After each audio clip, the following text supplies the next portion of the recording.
नमस्कार दोस्तों, मैं Dharmendra Verma online study with DK में आपका बहुत बहुत स्वागत करता हूं। आज हम बात करने वाले हैं विटामिन से संबंधित टॉप 50 अति महत्वपूर्ण प्रश्नों के बारे में। स्किप नहीं करना है, वीडियो को पूरा देखना है और अंत में हमें जरूर बताना है कि आज का जो वीडियो है वो आपको कैसा लगा। सबसे पहले आपको क्या करना है, वीडियो को लाइक करना है, शेयर करना है और चैनल को सब्सक्राइब कर लेना है। ज़्यादा समय आपका खराब नहीं करेंगे। शुरुआत करते हैं। आज का पहला प्रश्न है आपका, विटामिन की खोज किस वैज्ञानिक ने की थी। यहाँ पर देखिए 4 विकल्पों को नहीं पढ़ूंगा, आपका समय खराब बिल्कुल भी नहीं करूंगा। विकल्पों को मैं साइड में रख दूंगा। आपको यदि विकल्प पढ़ना है तो पुश करके विकल्प पढ़ लीजिएगा। आप आंसर देना चाहते हैं तो आंसर भी दे दीजिएगा, लेकिन मैं यहाँ पर डायरेक्ट आंसर बताने वाला हूँ। देखिए, वैज्ञानिक की खोज के बारे में आपको पता होना चाहिए किस वैज्ञानिक के द्वारा की गई थी। तो ये फंक के द्वारा की गई थी। कब की गई थी? तो 1912 में। कब की थी?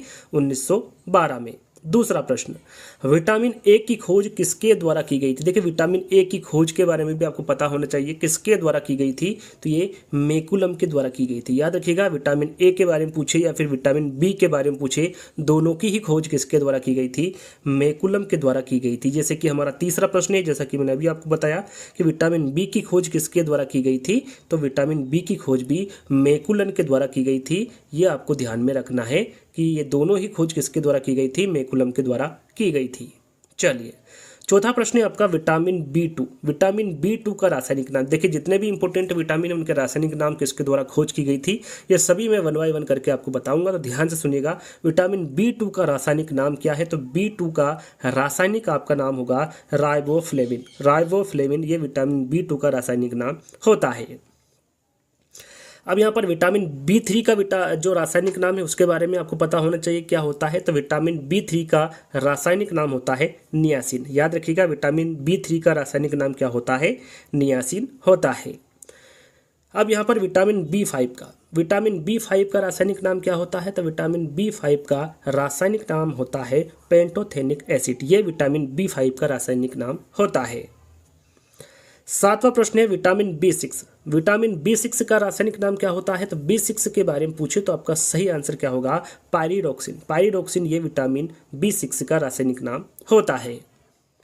विटामिन B7 का रासायनिक नाम क्या है? यहाँ पर देखिए, जितने भी इंपॉर्टेंट रासायनिक नाम है उनके बारे में आपको बताया जाएगा। विटामिन B7 के बारे में पूछा गया है, आपका सही आंसर क्या होगा? बायोटीन। याद रखिएगा, विटामिन B7 का रासायनिक नाम बायोटीन होता है। विटामिन B9 का रासायनिक नाम क्या होता है? यहाँ पर B9 के बारे में पूछा गया है। विटामिन B9 का रासायनिक नाम क्या होता है? राइट आंसर आपका होगा फॉलिक एसिड। याद रखिएगा, फॉलिक एसिड ये विटामिन B9 का रासायनिक नाम होता है। Vitamin B12। देखिए, विटामिन B12 के बारे में पूछा जाता है, इसका रासायनिक नाम क्या होता है? तो विटामिन B12 का जो रासायनिक नाम होता है वो कोबालमिन होता है। क्या होता है? कोबालमिन। ये विटामिन B12 का रासायनिक नाम होता है। तो जितने भी हम रासायनिक नाम यहाँ पर आपको बता रहे हैं सभी को आपको अच्छे से याद कर ले। विटामिन सी की खोज किसके द्वारा की गई थी? यहाँ पर देखिए, सबसे पहले हमने जाना कि विटामिन की खोज किसके द्वारा की गई थी। हमने वहाँ पर आपको उत्तर बताया था कि फंक के द्वारा 1912 में की गई थी। फिर हमने आपको बताया था कि विटामिन ए और विटामिन बी की खोज किसके द्वारा की गई थी, तो वहाँ पर हमने आपको आंसर बताया था मैकुलम। यहाँ पर विटामिन सी के बारे में पूछा गया है और आपका राइट आंसर होगा हॉपकिंस। याद रखिएगा, विटामिन सी की खोज हॉपकिंस के द्वारा की गई थी।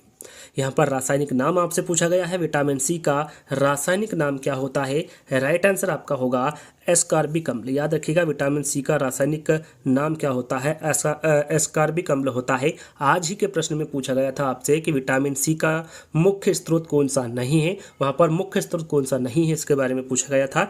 आगे आपसे विटामिन सी का रासायनिक नाम भी पूछा जा सकता है, तो एस्कॉर्बिक आपको याद रखना है। विटामिन डी का रासायनिक नाम क्या होता है? सही आंसर आपका होगा कैल्सीफेरॉल। याद रखिएगा, विटामिन डी का रासायनिक नाम कैल्सीफेरॉल होता है। विटामिन ई का रासायनिक नाम आपसे पूछे कि विटामिन ई का रासायनिक नाम क्या होता है? राइट आंसर आपका होगा टोकोफेरल। याद रखिएगा, विटामिन ई का रासायनिक नाम क्या होगा? टोकोफेरल होगा। विटामिन के, देखिए जितने भी विटामिन उनके रासायनिक नाम आपको यहाँ पर मिलेंगे। जैसे कि विटामिन के का रासायनिक नाम क्या होगा? तो विटामिन के बारे में पूछा गया है, आपका सही आंसर होगा फालिकवोनान। फालिकवोनान ये विटामिन के का रासायनिक नाम होता है। अगला प्रश्न है, अगर कोई व्यक्ति रिकेट्स से पीड़ित है तो उस व्यक्ति में किस विटामिन की कमी है। यहाँ पर देखिए, जब कोई व्यक्ति रिकेट्स से पीड़ित होता है तो उस व्यक्ति में किस विटामिन की कमी होती है, इसके बारे में आपको बताना है। तो राइट आंसर होगा विटामिन डी। डायरेक्टली आपसे पूछे कि विटामिन डी की कमी से कौन सा रोग होता है, तो कौन सा रोग होगा, रिकेट्स रोग होगा। इस प्रकार से भी आपसे प्रश्न पूछा जा सकता है। कौन सा विटामिन है जो कि शरीर में कैल्शियम के अवशोषण को बढ़ाता है, विटामिन ए, डी, सी या फिर B3। राइट आंसर आपका होगा विटामिन डी। याद रखिएगा, विटामिन डी शरीर में कैल्शियम के अवशोषण को बढ़ाता है। विटामिन डी के बारे में तो आपको सभी को पता होगा। कौन सा विटामिन ए का उच्चतम स्रोत है। देखिए, जैसा कि आज विटामिन सी के बारे में पूछा गया था, लेकिन नेगेटिव प्रश्न पूछा गया था कि विटामिन सी का कौन सा स्रोत नहीं है। इस प्रकार का आज प्रश्न देखने को मिला। यहाँ पर विटामिन ए का उच्चतम स्रोत के बारे में पूछा गया, संतरा, गाजर, फूलगोभी या फिर गन्ना। राइट आंसर आपका होगा गाजर। यहाँ पर विटामिन ए का जो उच्चतम स्रोत होगा वो गाजर होगा। अगला प्रश्न है, किस विटामिन की कमी से स्कर्वी रोग होता है। यहाँ पर स्कर्वी रोग किस विटामिन की कमी से होता है, ए, बी, सी या फिर डी। राइट आंसर होगा विटामिन सी। याद रखिएगा, डायरेक्टली भी आपसे प्रश्न पूछा जा सकता है कि विटामिन सी से कौन सा रोग होता है, तो आपको पता होना चाहिए स्कर्वी रोग होता है। कौन सा? स्कर्वी रोग विटामिन सी की कमी से होता है। अगला प्रश्न है, अगर किसी व्यक्ति के मसूड़ों से खून आता है तब उस व्यक्ति को किस विटामिन की जरूरत होती है, विटामिन ए, बी, सी या फिर डी। राइट आंसर होगा विटामिन सी। याद रखिएगा, अगर किसी व्यक्ति के मसूड़ों से खून आता है तो उस व्यक्ति को विटामिन सी की जरूरत होती है।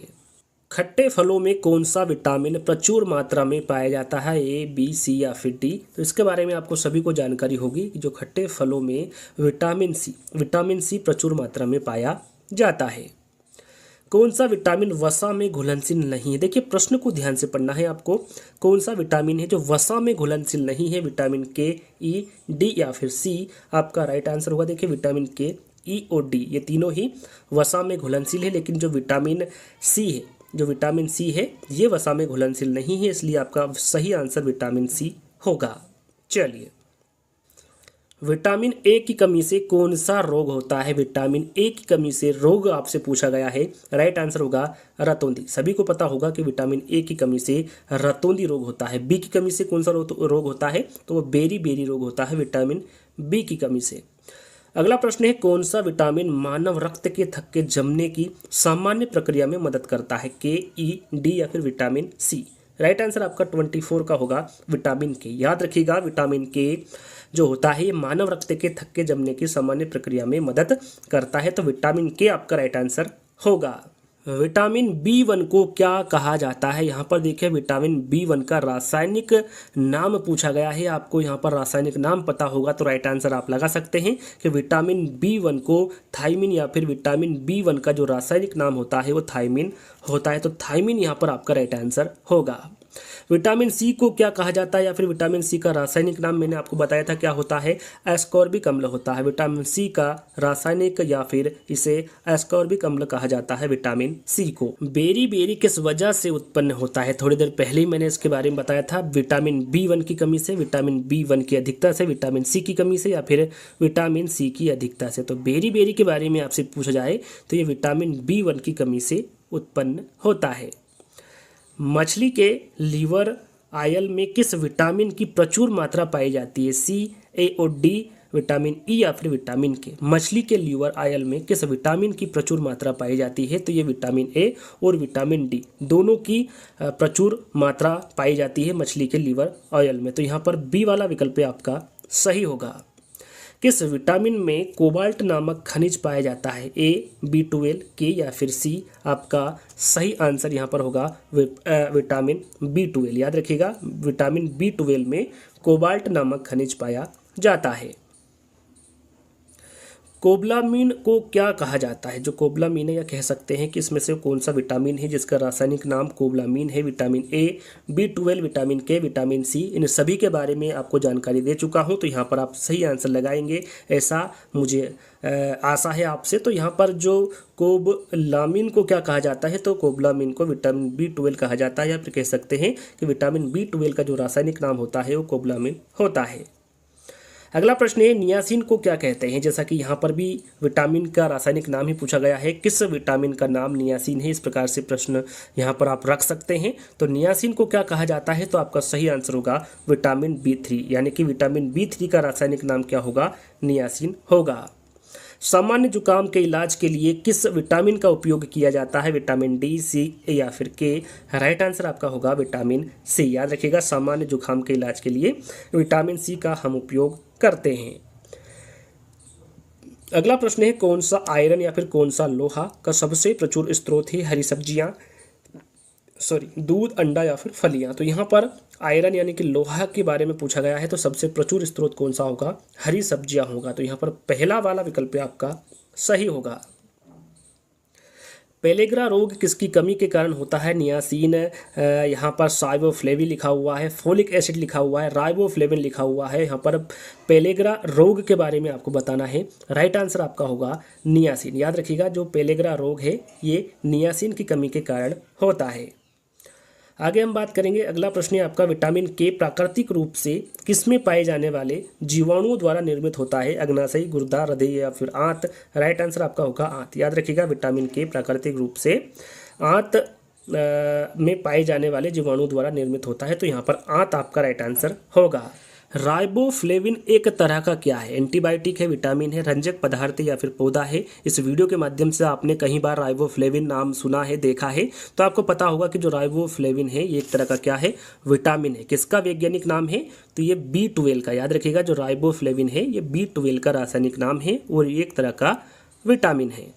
मानव शरीर में जल की मात्रा कितनी होती है, 20, 50, 80 या फिर 100%। तो मानव शरीर में जो जल की मात्रा होती है वो कितनी होती है, 80% होती है।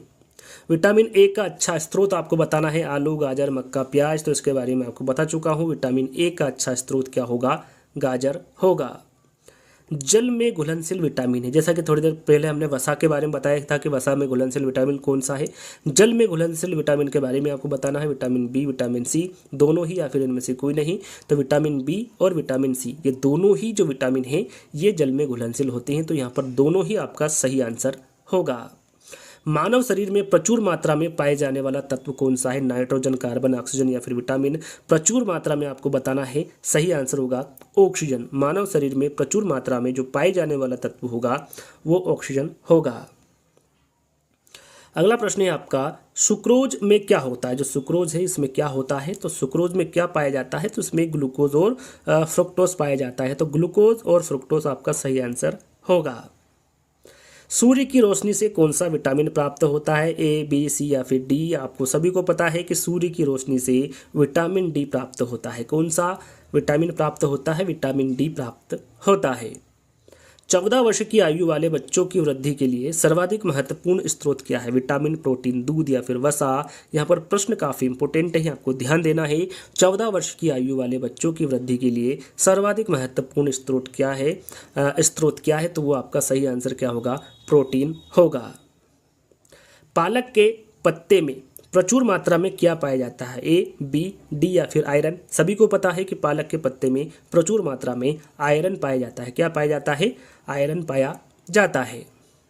विटामिन D की कमी से कौन सी बीमारी होती है, रिकेट्स, स्कर्वी, कोविड या फिर एड्स। सभी को पता है कि विटामिन D की कमी से रिकेट्स रोग होता है, जिसके बारे में थोड़ी देर पहले ही मैंने आपको बताया था। कौन सा विटामिन यकृत में संचित किया जा सकता है, A, B, C या फिर K। राइट आंसर आपका होगा विटामिन A। विटामिन A यकृत में संचित किया जा सकता है।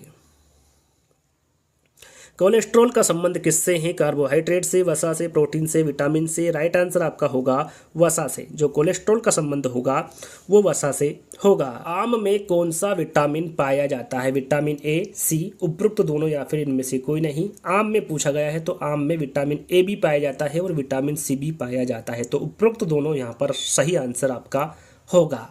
जैसा कि मैंने शुरू में आपको बताया था, टोटल आपको 50 प्रश्न मिलेंगे। तो यहाँ पर अंतिम प्रश्न है आपका, कौन सा विटामिन खाना पकाने के क्रम में नष्ट हो जाता है। खाना पकाने के क्रम में वो कौन सा विटामिन है जो कि नष्ट हो जाता है, A, B, C या फिर विटामिन D। राइट आंसर होगा विटामिन सी। इंपॉर्टेंट प्रश्न है, ध्यान दीजिएगा। वो विटामिन सी है जो कि खाना पकाने के क्रम में नष्ट हो जाता है। तो आई होप आपको कम समय में यहाँ पर ज़्यादा प्रश्न देखने को मिले होंगे। आपको वीडियो पसंद आया होगा तो आपको लाइक करना है, शेयर करना है, चैनल को सब्सक्राइब कर लेना है। तो जल्द ही दोस्तों एक नई वीडियो के साथ मिलेंगे, जब तक के लिए धन्यवाद।